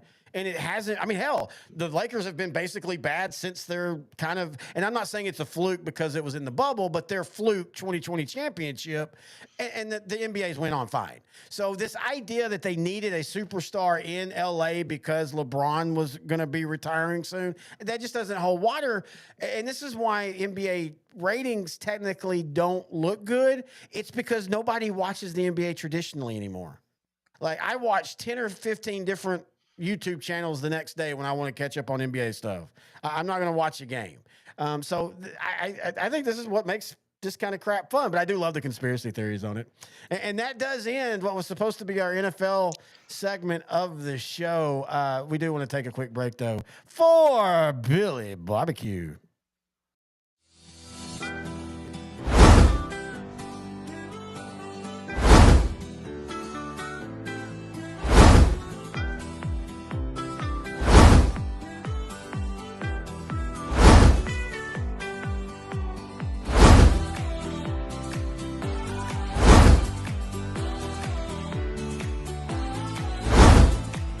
Let's barbecue. I played that just for that last one, Billy Barbecue. We do appreciate you being a sponsor. Now we move on to the next section, and this one's going to be brought to you by our favorite Cajun sponsor, Suck What, where crawfish culture meets Cajun style. Go to suckwhat.com. Now, I know it's not, or it's the end of crawfish season, but that doesn't mean you still cannot enjoy the crawfish culture because that's 24 hours, 7 days, 365 a year at suckwhat.com for all their cool gear. They have shirts. You can't see it now because you're not here, but we have the Suck What apron up. They also have the actual crawfish gear to help you boil crawfish and everything. So go check them out at suckwhat.com. All right, so let's go ahead and turn our attention to, as we wrap up this show, not wrap up, but as we get to the end of it, let's talk the playoffs that are going on. The NBA playoffs, for as boring as the NBA can be right now, the NBA playoffs have been fascinating because maybe the best true roster outside of the Celtics and the Thunder, the Cleveland Cavs, are showing that you still need superstars in NBA to be successful. They're a wonderful regular season team, but they're getting manhandled, they're getting outplayed, out physicaled, all that. And it's been interesting to watch this. I really thought we were getting a Celtics, and we still might, but I really thought we were getting a Celtics versus Cavs Eastern Conference final. Yeah, and the Cavaliers roster, they have a lot of good players. Evan Mobley, Jared Allen, Garland. Their big star is Donovan Mitchell. But yeah, like you said, they're not Giannis. They're not uh, Steph Curry. They're not LeBron. They're not the top tier, but there are a lot of, I guess if you can equate it to NFL, they have a lot of twos and three receivers. They don't Mm-hmm. have that true top tier number one. But with Coach of the Year Kenny Atkinson, who came from Golden State, implemented Golden State's offense. That coupled with all these guys being on the roster for a few years together, they formed a bond. They formed a friendship. They're comfortable with each other. They know how each other plays. That translated to a great season for the Cavs. But yeah, Indiana just plays physical. They play that nice smash mouth basketball that I loved watching back in the 90s. Uh, but yeah, they're up 3-1 on the Cavaliers. So Cavaliers have to win three in a row to advance to the conference finals. I think the Pacers are going to close it out. Maybe not in Game 5, but probably Game 6. Well, the issue that the Cavs face is this isn't a young team. Like this isn't. I'm not saying this was their only chance, but this is a small window team. They've got to figure out who can, if whether it's on the roster or not, who can be the guy in the fourth quarter when you're down 6 points and get you back into the game. But real quick, just a scoring thing, because we're talking about here in a minute. The Hurricanes leave the Capitals 1-0 in the first period. Hurricanes have a 2-1 advantage. Really surprised. I mean, Hurricanes are really good. I really thought it kind of felt like maybe the Capitals are kind of like, well, I mean, they have Ovi, of course, but they're kind of like the Cavs. They have Ovi, but they don't have a lot of superstars. They kind of had a surprising season. I think everybody thought that the Ovi breaking the record was going to be the biggest thing for them. And then lo and behold, they were a really good team this year, but they're struggling to find the guys whenever it's time to take over a game to win. What are your thoughts on the Celtics and Knicks? I still feel like the Knicks or Celtics are going to win this, but I look, I am one of those that says that NBA is better when the Knicks are a good team. Yeah, and the Knicks made it to the second round last year, and they lost in 7 games to the Pacers. Watching this, the Knicks came back in Boston. They were down 20 in both games. Boston just crumbled, and they allowed the Knicks to win.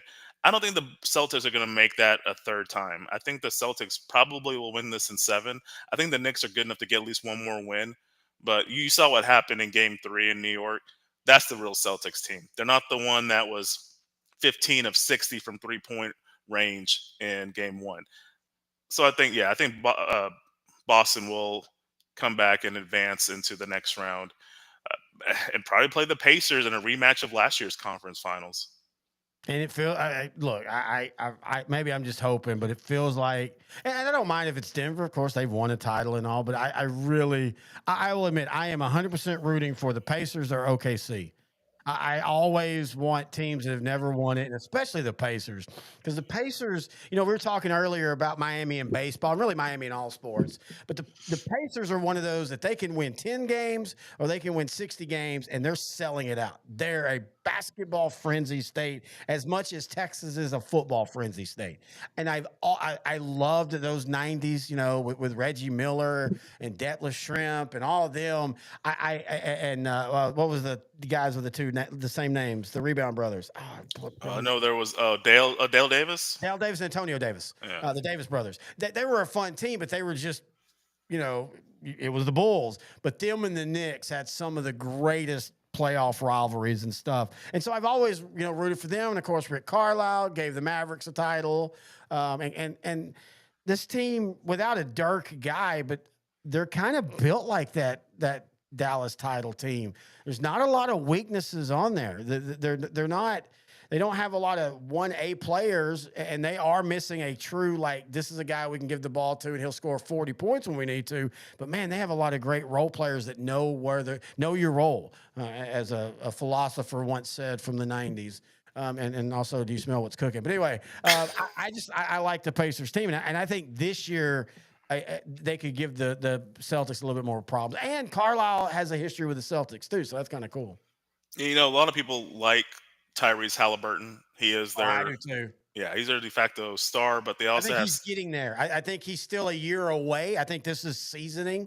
You got to go through this a couple years. It's very rare. It really is very rare for a basketball player to jump in. I mean, unless you're Tim Duncan, but also that was a little different because that Spurs team is really, really good. And then they had one bad year, and then they landed Tim Duncan. Yeah, you're talking about conspiracies. But most basketball legends had the years of getting their ass kicked for a few years before finally reaching the mountain. yeah, it's part of the journey because you have a little shiny toy here and there, but you don't have the whole team. You don't have some of those guys that bring their lunch pail to work and do the gritty stuff that needs to be done so the superstars can shine to make it more of a well balanced team. You've seen with Oklahoma City. They have SGA, their big star, but the Oklahoma City surrounds SGA with a bunch of other great talent that kind of make it a more of a well-rounded team. And you see how they've been doing this season. They've been killing it. I think they won 68 games, Yeah. crazy good. Uh, but if we're talking about let's flip it over to the Western Conference because I have a big gripe now, Okay. something that grinds my gears. Oh, surprising me. I didn't know you were grinding gears tonight. You wanted me to bring some. We're talking about. So what's your grinding gears? If you look at the playoff bracket, you see the 1 seed Thunder playing the 4 seed Nuggets. Yep. And on the other side, you have the 6 seed Timberwolves playing the 7 seed Warriors. Yep. I hate when leagues don't reseed after each round. I feel it devalues the number 1 seed or like the top 4 seeds because, in my opinion, I think the Thunder should be playing the Warriors and I think the Nuggets should be hosting the Timberwolves. And another thing, I hate that we went away from division champs having the top 3 seeds. And I know why they did it. It made Yeah. sense at the time. I really wish the division champions, and I know this year it would have looked really weird because I remember I think the Eastern Conference uh, that won like Southeast Division. Let me look. I think Orlando won that one. Yeah, Orlando won the Southeast Division with a 41-41 record, but they were in the play-in game, so they didn't even make. They weren't even one of the top teams. If you're not gonna give the division a high seed, then just get rid of divisions, which I don't want to do. But if this is how you're gonna do it, then just don't have divisions. Just the top 8 teams go, or now it's like the top 42 teams because you have 17 different play-ins. Just do it that way, and I'm fine with it. I don't like it, and yes, I know there's always going to be divisions that are lesser, but that's kind of the fun of it. Like that's kind of the fun part of it. A fluke team wins a division and gets a 3 seed, and then all of a sudden, because they're the 3 seed, they get home court advantage or home ice or whatever, and they end up winning a couple rounds that they probably shouldn't have. That's the fun part of sports. I, I heard something. I remember this a long time ago, and I can't remember where I heard it.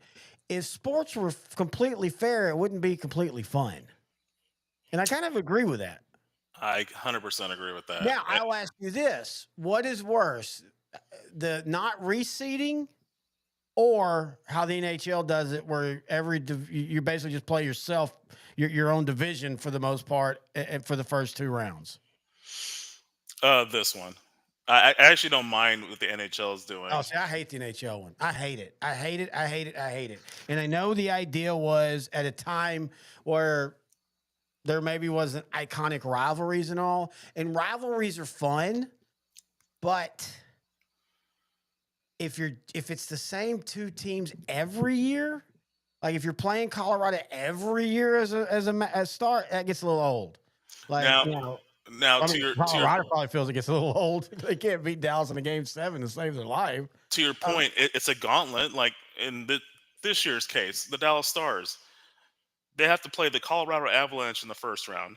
Then they have to play the Winnipeg Jets in the second round. Arguably the 2 best teams in the Western Conference.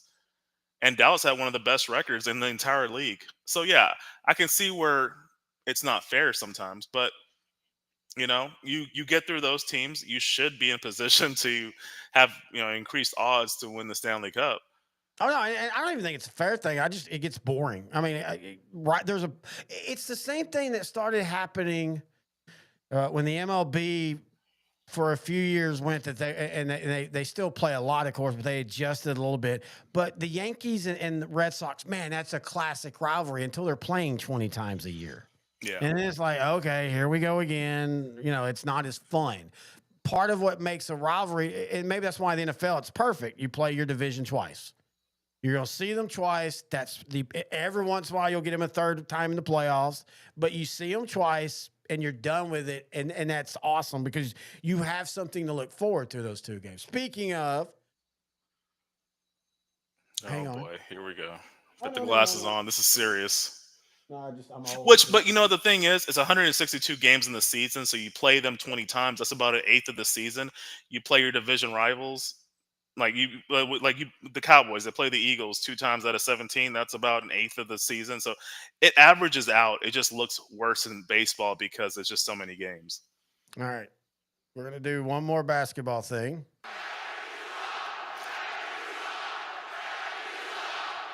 It's time for the Suck What.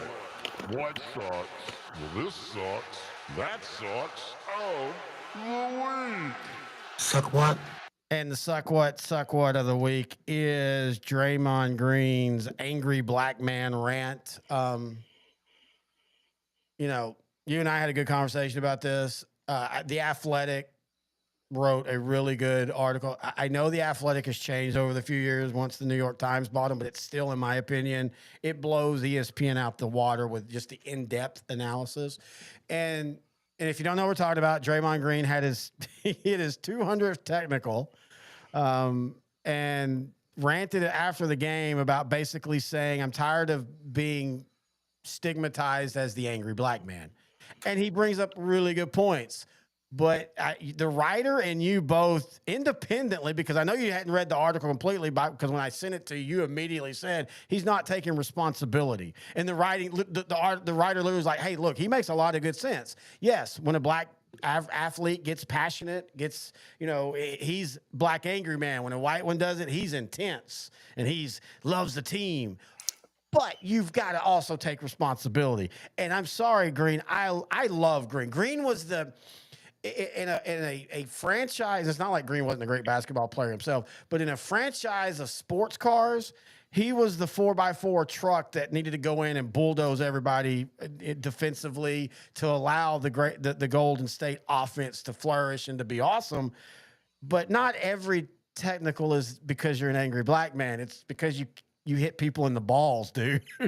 you trip, you kick. I mean, it's like he was 50% there with a really good point, but then you back that up with, and I take responsibility though for the times that I've committed these penalties or these technicals. He literally fought his teammate in the offseason, which forced that player to be traded. So bad it basically tanked the season for them in a time when they still were in that, hey, they're good enough to make it to I mean, technically they're still good enough to, but you know what I mean. And that just got, I mean, the fact that Green, like you say, the fact that Golden State kept him, to me, that kind of eliminates that argument altogether, because Golden State said, hey, even though the guy you fought is an up and comer and you're older, we're going to stick with you and get rid of him. Yeah, and to be fair, That's going to be the name of a show. Steve Kerr, Steph Curry, they both admit they don't win those 4 championships. They don't win the West 6 times without Draymond Green. Exactly. They needed him more than they needed Kevin Durant. He was their Dennis Rodman. He was their Dennis Rodman. But he could score too, though. That's the one thing people forget about Green. Hell of an. That's the one thing they forget about Dennis Rodman. Dennis Rodman actually is a really good scorer. He just was never. But he never tried. I mean, you know what I mean? Because he wasn't. Because he needed to get on the, like, it goes back to his Piston days. Oh, he needed to get into the starting lineup. Yeah. And he knew they needed this particular role, so he just focused fully on that. But if you ever play him one-on-one or play a game of horse, he'll kill you. Yep. Not like you and me, but like he'll kill like the all-stars. Oh yeah. Jordan, the Pippen, like he's a lot of his teammates say he's a really good shooter. Well, when he was in Detroit, Vinnie Johnson always got the 6-man. He was the microwave and all. But Dennis Rodman came off the bench and consistently could score when needed. But yeah, so I agree with it, and I really just needed to play the suck one. It's not that big of a deal, but I do think it's. Well, what you said is correct. If this was, I'm trying to think of a really good black player, or Jerome McGinley in hockey making this claim, I would hear him out. Yeah. But this is Draymond Green in a sport that's predominantly black making this claim. This doesn't happen to most of the other black players, so why is he special? And again, it goes to the author's point. He needs to take accountability for his actions, and he's just not doing it. He's just frustrated, but it's his own doing. Now, if you take the sport out of the conversation, I agree with what he's saying. The whole angry black man stereotype, how you have to act in public versus someone of a different race. I completely agree with him there, but he it's kind of tone deaf, really, when you listen to him say it. Because like if you look at him, like he literally killed any chances for Golden State to have future success by what he did in that one off season. Well, and I'm not saying this is fair. I don't think it is, but I think it's just the reality of the world. The one person that can't use the angry black man defense, unfortunately, is the angry black man, because every racist out there or borderline racist or just people that are ill-informed will immediately discredit you because they think you're the angry black man and you're just defending yourself. Everything he could have said could have been 100%, and he still is going to take the crap that he did because, I mean, I will admit this. I never thought, if you'd have told me in the 80s or the 90s that by 2025 we would be back to being just as overtly racist. I mean, there is a woman who called a little kid the N-word, and she gets almost I think up to like 800,000 now on GoFundMe. Yeah, unbelievable. That's the world we live in. And so, but it's always been that way. The angry black man cannot point out the fact that the angry black. Unfortunately, there's that old thing about in movies, like that movie, The Maid, or not The Maid, The Help, or whatever, or The Green Book. It's supposed to be about race, but it's a white savior. Well, unfortunately, you need a white savior in today's world, and maybe all the time in America. You need the Steve Kerr to say he's the angry black man. The angry black man just can't say it. And again, I'm not saying that's fair or right. I'm just saying that's just how it is right now. And again, I think maybe that's how it always has been. And on that note, let's talk about the movie Sinners Great photo. because I knew it was going to be good. You and I have been talking about this movie for a while. A lot of people have. It's not like we were the only ones. I don't know why. I thought it was coming out in July, but it came out, and then holy crap, I was 2 weeks late to it to go see it. We went and saw it last weekend. I was worried that it was going to be one of those movies that because I didn't see it opening weekend and I heard so much about it, that I was like, okay, this movie is going to be good, but it won't, it can't reach the expectations that has been given to me. It blew all the expectations out of the water. This by far is the best movie in the 2000s. Easy. Wow. And I know people say, well, recency bias, maybe, but there are only been a very few movies, and usually they're stupid comedies, but there's only been a few movies in my life that I legitimately wanted to immediately go back to the next showing if I could have and watch it.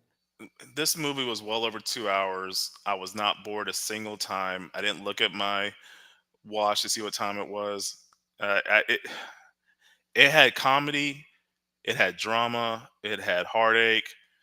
Uh, I It love had his a hot chick using the word coos in the coolest way possible. Haley Steinfeld. Man, she killed it. She played one of the twins' exes or lovers, and man, she had a mouth on her, and she was so good. She's a great actress, obviously, but man, this was a completely different role I've seen her in, and I thought she was just really good. I loved almost everybody in this movie. Of course, Michael B. Jordan playing twin brothers, so you can see double of him. Omar Miller was great in here. Uh, My favorite, and if I'm getting her name wrong, I'm so sorry, but Wunimi Masako. Is that how you oh say it? yeah, she was in Lovecraft Country, and she was also in Yes. the MCU in the Loki series. And Yes. I think She she made a played, brief appearance at the end of or during Deadpool and Wolverine. yeah, she played the basically the time cop that was chasing Loki. I want to say this first off, and I mean this with all respect. You can tell a black man cast her because that girl is thick in all the right ways, and she was as great as Haley Stanfield was, and she was pretty. Uh, Masako was gorgeous in this movie. This movie is shot Martin Scorsese esque. Mhm. The thing that, and I know they had to do it because for most of the time in this movie, Michael B. Jordan is playing twins in a car. So what they did was is they focused on what's his name, the guitar guy. They focused on him in the back. So basically, it was fuzzy focus on the two brothers, and then focused on him, and it was so beautifully done that you legitimately forget that Michael B. Jordan is playing two parts. I have one Preacher issue. Boy was the Yeah, Preacher Boy. yeah. I have one issue with him. This is very minor, and it's correct because they are in Mississippi. But if you've ever seen Forrest Gump, Micheletta Williams plays Bubba Gump, and he famously had his mouth out like this. One of the and please, this isn't the N word, so I'm not. But there is a racist stereotype from African Americans from Mississippi called blue gum. And Yeah. that's because I felt that Michael B. Jordan's, both of the guys talked like that a little too much. But that's such a small, such just a nitpicking. This movie was so good that when the vampires hit, I was like, no, damn, I was just enjoying them trying to get a speakeasy going and all that. And I do felt like the KKK killing at the end, that felt really tacked on. Like you had a 2 hour buildup of them creating this world. You had a 30-minute buildup of the vampires, and then the KKK, he kills them all, and then he dies too. That just felt a little too quick, but again, such nitpicking. Just look, I told my wife, when you come out of this movie and you think, the vampires were kind of the good guys, but they also were bad because let's be honest, part of it is it's the gentrification of African American culture. Hey, join us and you'll be safe. You'll be just like us and all that. But for an African American in Mississippi in the 30s, that probably sounded amazing. Wait a minute. I can be the power in the room. I can be safe. I don't have to, dude, I'm telling you, and I can't wait to watch it. I love that Buddy Guy was in on it, a legendary blues. The music is just absolutely stellar. And then when you find out it's a Swedish white dude with long hair that scored it and all that, it blows your mind because that movie, I mean, as somebody that grew up in South in the Southern world, that soundtrack is just amazing. This movie is one of those that I will watch over and over and over. This movie should get some Oscar considerations just for the soundtrack alone. But Oh, I think as long as it doesn't get forgotten, and I don't think it will, I think this movie might sweep the Oscars this year. I would not be shocked. It was so good. I can't really give you one bad thing. The casting is so perfect. Delroy Lindo is a guy I've seen in several roles. He's one of my favorites, and him playing that role as a drunk and just some of the funniest lines he says is, and again, every character you believed. Omar Benson Miller as Cornbread, he's been always one of my favorite guys, and he kind of gets lost in everything. Nathaniel Arkin as what was his name, Clayton, and then the Asian lady. So this is how brilliant Ryan Coolidge is. So every movie now has to appeal to China. That's the reality. China people, you want to think the South's pretty racist? Chinese people don't like the black folk. So what he does is he sticks a Chinese wife in Mississippi who basically might have died the most heroic death of the whole show. And spoilers, screw y'all.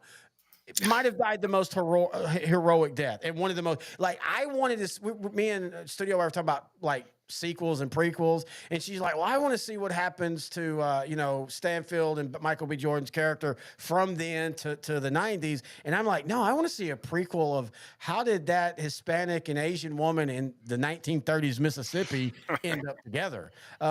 Just brilliant casting. Every character, man. Like you said it was a long movie. I never felt bored. In fact, when it was over, I'm like, crap, it's already over. There's not one character I was like, do they really need that person? And for those listening, there's a post-credit scene. Please watch it. Oh, well, I mean, to me, that's the other knock. I like post-credit scenes, but I don't like post-credit scenes that completely transform the movie. I really wish that would have been up front. And I say the music we've already talked about, but the music inside the vampires and how the Irish music and the dance, there was a dance scene with the vampires that was just so freaking awesome. Oh, we hadn't even talked about, what's her name? Pearline, the female singer. Oh yeah, she was good. That scene where she's on stage and they're jumping. Oh, and that whole scene where, and he had said it earlier where the vampire was like, I need y'all, because in this world is actually Buffy, because the idea is when you become a vampire, it retains all of you, but it's not your soul. Your soul's trapped. That's Buffy vampire logic, 1000%. And Ryan even said that. He said Buffy was something I drew from, of course, Dust from Dawn, all that. And so his soul is trapped. So this lead vampire basically says, your music will allow me to bring my people to me because I can't go to them. And so basically this guy is such a great musician that he brings out the good and the bad. And I love the fact that the vampires, when they're walking, just playing bluegrass, just sitting out playing bluegrass. And that lady, the wife in the movie, her name's Joan. I think she's Lola Kirk. She's a bluegrass chick. All that music, just the whole damn movie's it's one of those instant classics. I can't speak and I can't wait to watch it because I know there's probably 1,000 things I've missed that I'll pick up on, rewatching. Yeah, we're definitely gonna rewatch this. Probably we'll watch it together. Maybe it won't be a bad movie in a drink, but it'll definitely be reviewed here for sure in greater detail than it's been reviewed right now. All right, I feel like tonight we've been kicking some really cool segues, so we're about to segue from the blackness of sinners to the whiteness of hockey. The Dallas Stars last night outlast Winnipeg. to go up 2-1 in the series. But this series is now known for this play right here. Is it sharing? Yeah, it is. Okay.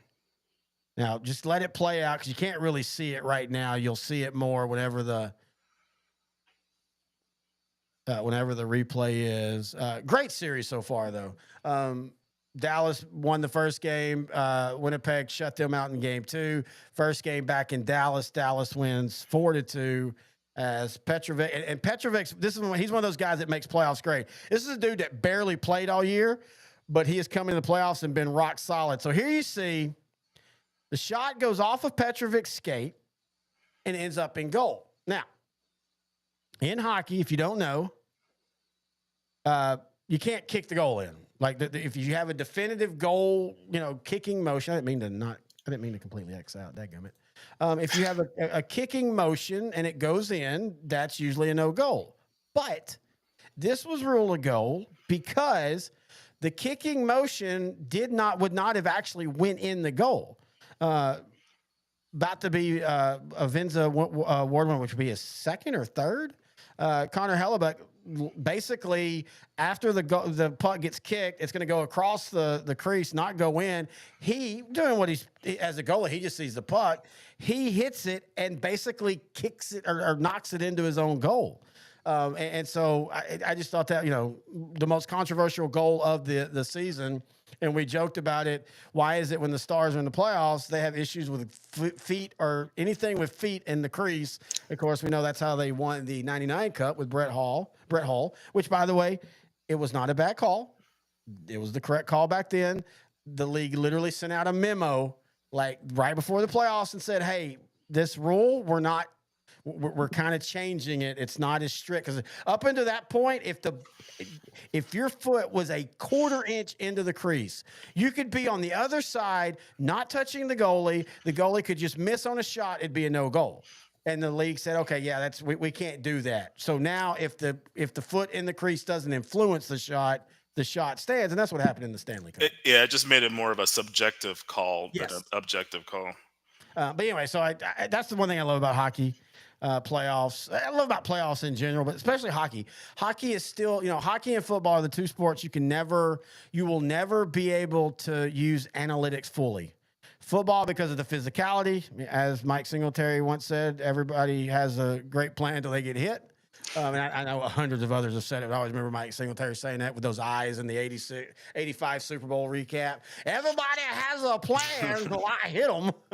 And in hockey, just like that goal. And just like even Mikko's goal in Game 7. This has been a weird year with Dallas Stars and pucks hitting feet and going in. But that's why I love hockey. I'm wearing my 2020 Winter Classic from the Stars when they had it. That's why I love hockey, though. You can't use analytics because it's such a random sport. Yeah, it's such a random sport. I mean, you can build up a great roster, aka the Dallas Stars, but it's that roster alone will not lead you to championships. You can ask Boston the year they broke the record for best regular season, and then they got swept in the first round. Tampa, few years prior, similar issue. So, well, I mean, that's always the joke about the President's Cup. The President Cup, it's weird. Them and soccer are really the only two sports that completely give out awards for just, of course, soccer didn't have playoffs, but for regular season stuff. And yet the President Cups, more times than not, doesn't even make the finals. And this year's was Winnipeg. So yep, and this year's was Winnipeg, and you saw the season. They had one of the best starts in history. Then they had about a month lag, and then they finished out with one of the best innings. And they dominated Dallas in 3 of the last 4 games. Now, again, Dallas had injuries, and Dallas was sitting guys out. And I still don't feel comfortable about this series. This series ain't over. This series feels like, and this is the thing why and again, I'm understanding that these things run in cycles, but you could make the case last year that Dallas didn't beat Edmonton because Dallas was just wore down. And you can make the case this year that unless they just completely close out Winnipeg, and there is a chance that happens, Winnipeg feels like they're teetering because they were teetering in the first round, but still, if this series goes 6 or 7, man, Dallas is going to be grounded down before they even get to Edmonton. And I know Golden Knights, but I think it's going to be Edmonton again. Well, the last couple of years, that's what kind of happened. Like a couple of years ago, they played the Kraken in the second round. They went to Game 7. It was a tough That was a series. weird series. I mean, it was just weird that Seattle Kraken even made the playoffs. But yeah, the Dallas Stars just looked worn out in both years. They made it to the conference finals. All right. Yeah, Anything else? no, no. I like playoff hockey as well, and if Dallas can get it in 5, that'd be great. But like you said, it'll be another grind with this. And Winnipeg is not going to be an easy out. So we'll see. I'm just glad the Stars are actually healthy for once. By the way, Boston is up on New York 39-29. It wouldn't shock me if Boston doesn't lose another game in this series. Just wins And I 4 like New games to York. 2. And I think New York's getting there. But I mean, as much as OKC's kind of taking everybody's attention because of how good they were. But I mean, this to me, it still feels at the end of the day, if the Celtics don't win the title, I'll be really surprised. Yeah, I mean, they are the best team. As long as the 3-point shooting stays on point, I don't see a team good enough to beat them. Speaking of, real quick, I didn't realize this, but the Greek Freak has basically said he's open to leaving Milwaukee. I kind of feel, though, that this is, this was the same thing that was happening in 2015 and 16 with Dirk. You're starting to hear that, like, well, Dirk wouldn't mind if Dallas can't build. He wouldn't mind having one more run at a title, and it ended up not happening. I still don't think Milwaukee lets him go. I don't think so either. I mean, that's why they got Damian Lillard, but Lillard's probably not going to play next season. Fit. It was a weird fit because they sacrificed their defense for more offense, which is fine. The team wasn't built to be that offensive heavy and not have the defense. But that was the reason why they got rid of Budenholzer, because they won the championship in 21, but they kind of went back to just hitting a wall. Yeah. It almost seemed like the 21 season was an apparition. So them getting Lillard when they did felt like when Dallas finally got Deron Williams, 5 years too late. Yeah. And that's part of it. Goes back to what we were talking about. Dallas, for some reason, one of the biggest markets, couldn't attract top basketball players, really top baseball players either for a while. So yeah, I don't really get that at all. Dallas is such a big market, but yet, I mean, we're all assuming they take Cooper and Cooper Flag. If he turns out to be just what we think he is, Dallas will somehow have had 3 of the top basketball players in the last 15 years come through. And damn it. So wait, so what? So this is the other. I think you gotta make a race joke. No. That they're all just white. maybe Nico doesn't take Cooper Flag because there's a certain side of society that claims that Nico has tried to blackify the Mavericks. But God damn, I lost my thought. Damn it, what was I gonna say? Oh, Nico Harris, if they take Cooper Flag, legitimately could win GM of the Year next year. I mean, think about it. I hope he does a speech. I hope they do a big press conference too. That would be the most hilarious thing. I would love. So this is what I want. I want if they take Cooper Flag and everything, and let's say next year, they win 55 games and they go to the second round or third round and all that. And when they have the year end, I want the owners to be there, and then I want Steve Austin's music to play and Nico come out. But the crazy thing about this is the only pick that is Dallas's that they had control of for the next 5 years. They literally made the trade. They were very open about, we're making this trade because we have a 4-year window.